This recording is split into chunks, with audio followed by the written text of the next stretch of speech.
मनोज जरांगेंनी काल रखरखत्या उन्हामध्ये उपोषण केलंय आणि त्यानंतर माझ्यासोबत बोलण्यासाठी नवनाथजी वाघमारे आहेत. काल आगळं वेगळं उपोषण जरांगे पाटलांनी केलं. काय प्रतिक्रिया त्या उपोषणाकडे कसं पाहता? आगळं वेगळं उपोषण म्हणजे फक्त एवढंच की जे यापूर्वी आता 9 उपोषण 8 दिवस 10 दिवस 7 दिवस असे केले. हे उपोषण अगदी 14-15 घंट्याचं केलं. त्याला आगळं वेगळं म्हणावं लागेल. आणि थोडंफार उन्हात बसून म्हणजे सकाळी खाऊन पिऊन उन्हात बसायचं आणि संध्याकाळी पुन्हा 5 वाजता कुठेतरी वॉशरूमला लघवीला जायचं, एखाद्या कार्यकर्त्याच्या घरी लघवीला जायचं आणि तिथून एनर्जेल पिऊन यायचं, तिथून काजू बदाम खाऊन यायचे, पाणी पोटभर पिऊन यायचं आणि पुन्हा उपोषणाला बसायचं. त्याला वेगळं आगळं म्हणावं लागेल.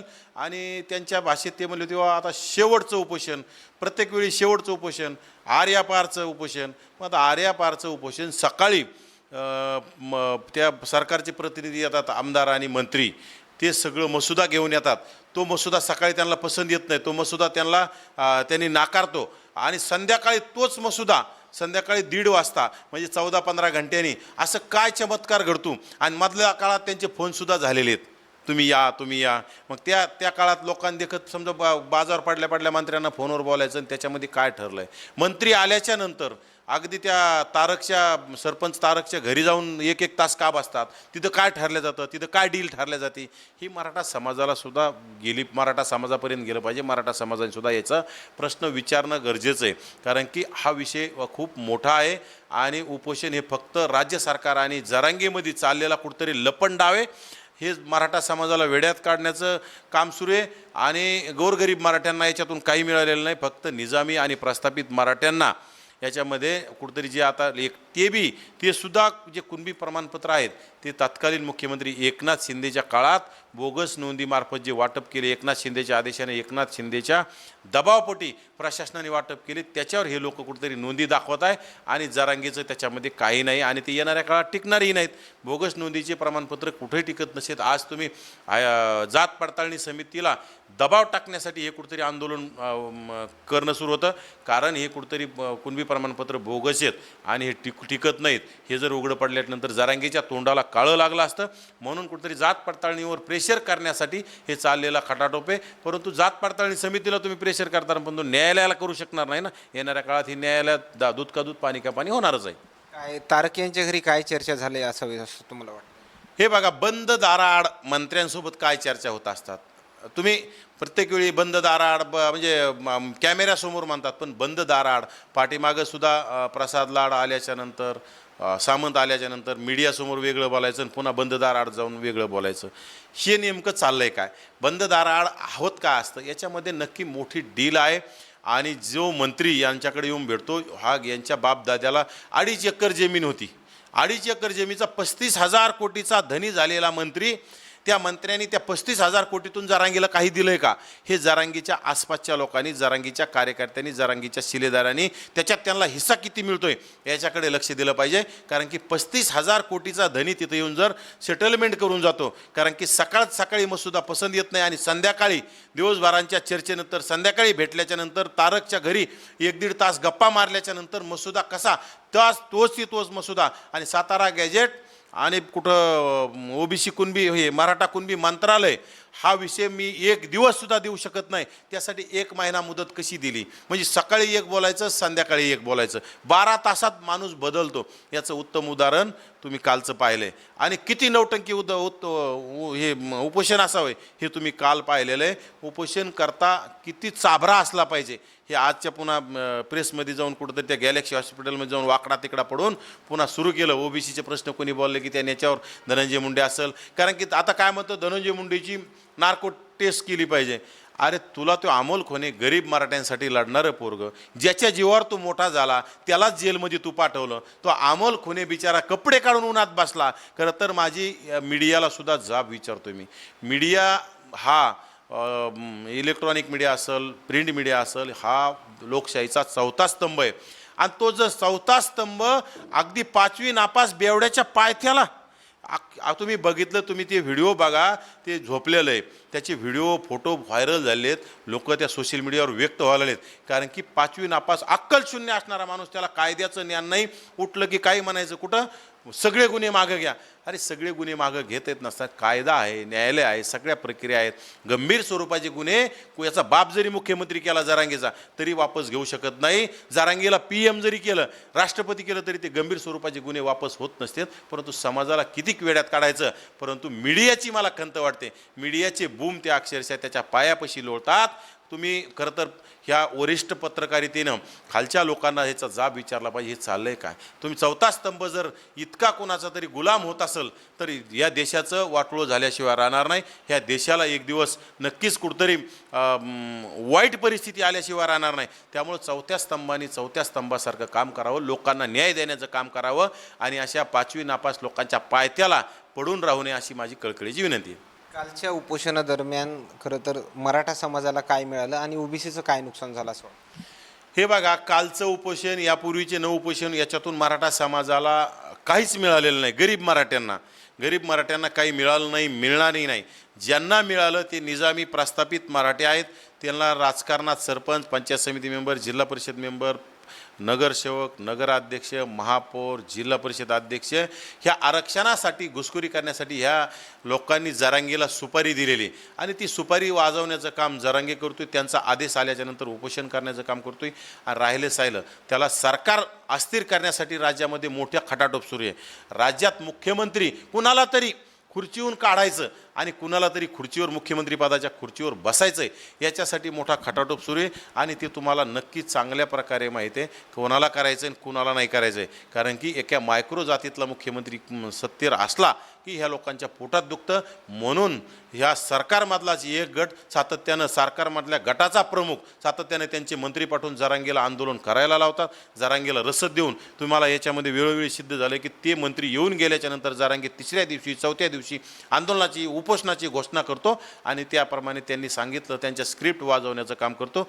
हे सगळं सरकारमध्ये एकमेकाचे जिरवण्यासाठी चाललेला खटाटोप आहे. परंतु त्याच्यामध्ये ओबीसींचं सुद्धा वाटोळ होत आहे, गरीब मराठ्यांचं सुद्धा वाटोळ होत आहे आणि हे येणाऱ्या काळासाठी सरकारला आणि जातीवादी लोकांना हे चांगलं ठरणार नाही.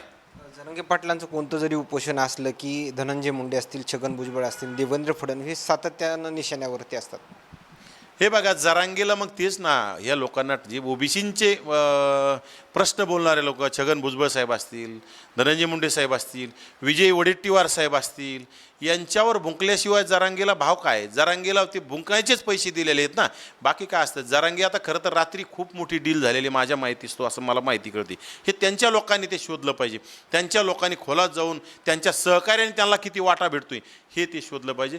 खूप मोठा आकडा आहे, परंतु आता तो आज आपण सांगणं योग्य नाही. परंतु त्यांनी ते शोधणं गरजेचं आहे. तात्काळ शोधावं आणि त्यांचे वाटे घ्यावेत.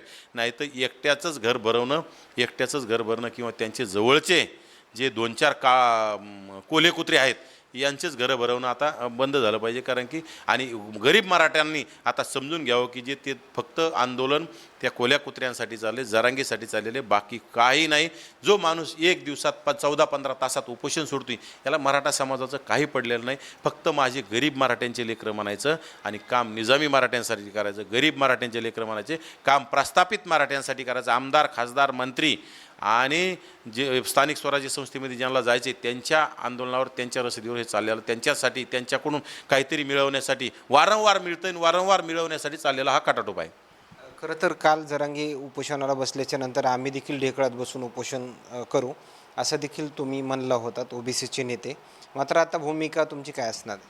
हे बघा, आता नक्कीच राज्य सरकारने त्याला काय मसुदा दिला आहे आणि तो मसुदा आम्हाला तर विश्वास आहे काय होत नाही त्याच्यात. परंतु त्याच्यात राज्य सरकारने कुठं जर गौडबंगाल करण्याचा प्रयत्न केला तर नक्कीच आमचं हे बघा, आम्ही 100 सभांचं आयोजन केलं. 100 सभापैकी आमच्या काल 17 का 18 सभा कंप्लीट झाल्यात. आणखी सभा आमच्या सुरू राहतील. आता 2-3 दिवस थोडं धावपळ कमी करून पुन्हा 2-3 दिवसांनी सभा सुरू होतील. परंतु उपोषण ढेकळात आम्ही करणारच होतो नक्की. परंतु आता याने उपोषण करण्याची पाळीच येऊन दिली नाही. जरांगेचं आंदोलन चाललं असतं उपोषण करावं लागलं असतं. हेच 14 घंट्यात घराकडे पळून गेलं, खोके घेऊन पळालं त्यामुळं आपल्याला काय उपोषण करण्याची गरज नाही. आपण ओबीसींचं अस्तित्व टिकवण्यासाठी लढतोय. आम्हाला त्या भोक्याशी काय घेणं देणं नाही, आम्हाला कुठल्या सरकारशी घेणं देणं नाही, कुठल्या पक्षाशी घेणं देणं नाही, आम्हाला कुठल्या नेत्याशी घेणं देणं नाही. आमचे प्रश्न आमच्या हक्काधिकारासाठी आम्ही लढतोय आणि येणाऱ्या काळात सुद्धा लढत राहू. ओबीसी जात न्याय जनगणनेसाठी, ओबीसीमध्ये घुसखोरी झालेली जनजागृती करण्यासाठी आम्ही सभा सुरू केल्या. त्याच्यातल्या 17-18 सभा कालपर्यंत आमच्या कंप्लीट झाल्यात. 100 सभाचं टार्गेट आहे. एखाद्या वेळेस आमचं टार्गेट वाढू शकतं आणि येणाऱ्या काळात याचा एल्गार खूप मोठा होऊ शकतो. याचं रूपांतर हे जलव्यामध्ये होऊ शकतं आणि हे राज्य सरकारला येणाऱ्या काळात परवडणारं नसेल. राज्य सरकारने जर कुठं आमच्यासोबत धोका केला, आता पूर्वी बऱ्याचपैकी ओबीसींचं अस्तित्व तुम्ही हैदराबाद गॅजेटच्या माध्यमातून असेल, बोगस कुणबी नोंदीच्या माध्यमातून असेल, एकनाथ शिंदेच्या माध्यमातून असेल, हे संपवण्याचं काम केलं आहे. परंतु ओबीसी आमचा DNA म्हणणारे मुख्यमंत्री आता काय करतात हे आम्हाला बघायचं आहे. ओबीसी आमचा DNA म्हणणारे मंत्री ओबीसींचं वाटोळं करतात का ओबीसीचं भलं करतात हे आम्हाला बघायचं आहे. परंतु ओबीसी आमचा DNA मंत्री म्हणणाऱ्या मुख्यमंत्र्यांनी जर आमचं वाटोळं करण्याचा प्रयत्न केला तर नक्कीच आम्ही मुंबई जाम करण्याचा सुद्धा कमी पडणार नाहीत. कारण की या राज्यामध्ये आम्ही 55-60% आहोत.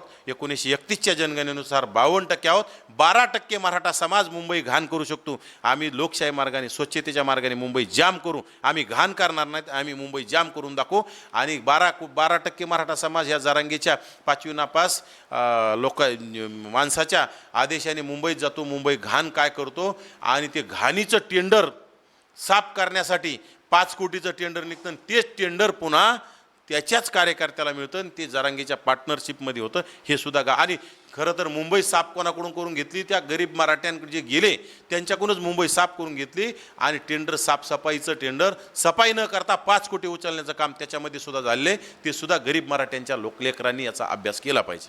शेवटचा प्रश्न असणार आहे, जरांगे पाटलांच्या उपोषणाला, आंदोलनाला काही नेते रसद पुरवत असल्याचं तुम्ही वारंवार म्हणतात, मात्र कोण रसद पुरवत असतं असं तुम्हाला वाटतं? हे बघा, वारंवार पूर्वी शरद पवारांचे माणसं याचे, शरद पवारांच्या नेत्यांनी ते आंदोलन सुरू करून दिलं. जरांगे अक्षरशः गोधडीतून पळून गेला होता. रात्री आणून बसवण्याचं काम आमचा घनसावंगीचा 12चा आमदार, माजी आमदार राजेश टोपे आणि ते शरद पवारांचा शेंबडा नातू रोहित पवार यांनी त्याला आणून बसवलं आणि ते आंदोलन पुन्हा पेटवण्याचं काम केलं.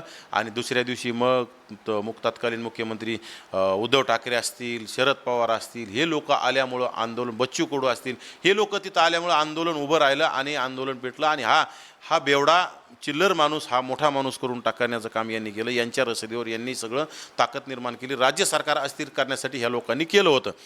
परंतु नंतर पुन्हा एकनाथ शिंदे सुरुवातीला नव्हते, पण नंतर एकनाथ शिंदेने जे वाशीपासून जे लाड करण्याचं काम सुरू केलं, तर जे पाहिजे तसे कुणबी नोंदी मार्फत, बोगस नोंदीमार्फत प्रमाणपत्र वाटप करण्याचे आदेश करायला लावणं, जे पाहिजे ते GR काढणं. आणि आता तुम्ही सातत्यानं पाहतात, एकनाथ शिंदे गटाचे मंत्री एकनाथ शिंदे यांच्या आदेशानं वारंवार, एक बघा, नेत्याच्या आदेशाशिवाय मंत्री येऊ शकत नाही. मग ते नेत्याचे आदेश घेऊनच येत असतील किंवा त्यांची परवानगी घेऊनच येत असतील. वारंवार जरांगेला येऊन भेटतात. गेल्या वर्षी शिंदे गटाचे मंत्री येऊन भेटल्याच्या नंतर अगदी 3ऱ्या दिवशी त्यांनी मुंबईला जाण्याची घोषणा केली. आणि मुंबईला जाण्याला निघायच्या अगोदर 2-3 दिवसापूर्वी त्यांचा प्रताप सरनाईक नावाचा मंत्री लातूरमध्ये बंद दाराआड काय चर्चा केली, किती खोके दिले, हे त्यांनी येऊन स्पष्ट केलं पाहिजे.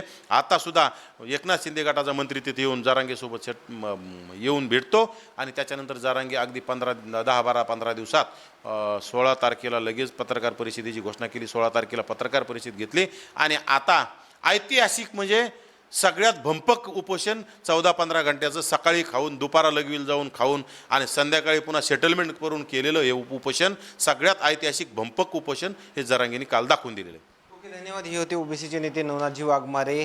जरांगेंनी उपोषण माघार घेतल्याच्या नंतर या आलेल्या प्रतिक्रिया मात्र काय सांगून जातात हे नक्कीच समजलं असेल. आणखीन काही नवीन अपडेट्स मिळतील का हेही पाहणं तेवढंच महत्त्वाचं ठरणार आहे. कॅमेरामॅन सोबत सूरज मीडिया, जालना.